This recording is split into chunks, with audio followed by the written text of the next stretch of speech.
Well, there was a lot of people that hated Kennedy, right? Like, that was one of the things about when he got assassinated. There was a lot of people that were very happy. That's one of the kinkiest things in our history. Oh, my God. Who was happy?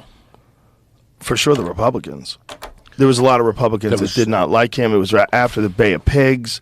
There was a lot going on with him, and, you know, he had all this talk about secret societies, the being abhorrent, and that he wanted to disband the CIA.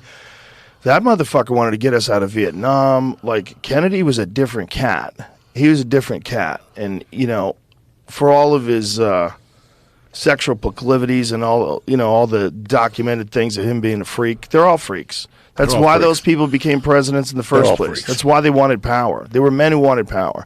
And men who wanted power were all like, you know, like your stereotypical man in power. Like, there's a reason why that stereotype exists.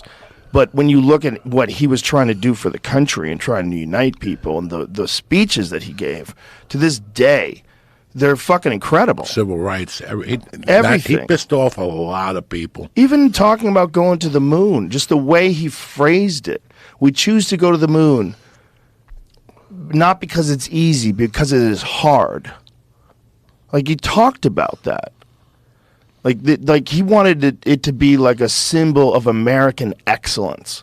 He wanted to, like, set a tone for the country. They shot his ass. He dropped those people. He fucked, you know, those Cubans feel like he fucked them. Yes. The Bay of Pigs Cubans feel I think there was, I don't understand that story totally. I've been told several different versions of it, that he was double-crossed, that they pulled out support. They pulled out air support at the last minute. Yeah. I don't know, you know. I've heard he was an idiot, and I've heard he was a piece of shit, and I've heard, no, he got fucked. So it's like, I would have to go do a deep dive.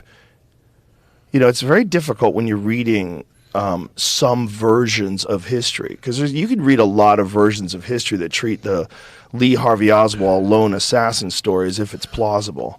You could read a lot of versions of that where you go, oh, yeah, I guess so. But then you'll read, you know, David Lifton's book, Best Evidence, and you'll be like, there's no fucking way. They killed him. They killed him. They killed him. They fucking killed him. Let's just get that out of the way. They killed him. They didn't just kill him, Joey. For sure, someone in the CIA had something to do with it because of Jolly West's involvement. Jolly West was the guy that was the head of MK Ultra. He was the guy that dosed up Manson, and they ran the Haight-Ashbury free clinic. The CIA ran a free clinic in San Francisco for fucking decades. And then they ran Operation Midnight Climax, where they would dose up Johns with acid. These guys would go into brothels. They dose them. They think that they'd go to have sex, and the woman would give them a drink, and they're drinking acid, and they just get dosed up, and then they'd study these guys. They did some wild, freaky shit. And one of the things that he did when Jack Ruby shot Lee Harvey Oswald, he went to visit Jack Ruby in prison.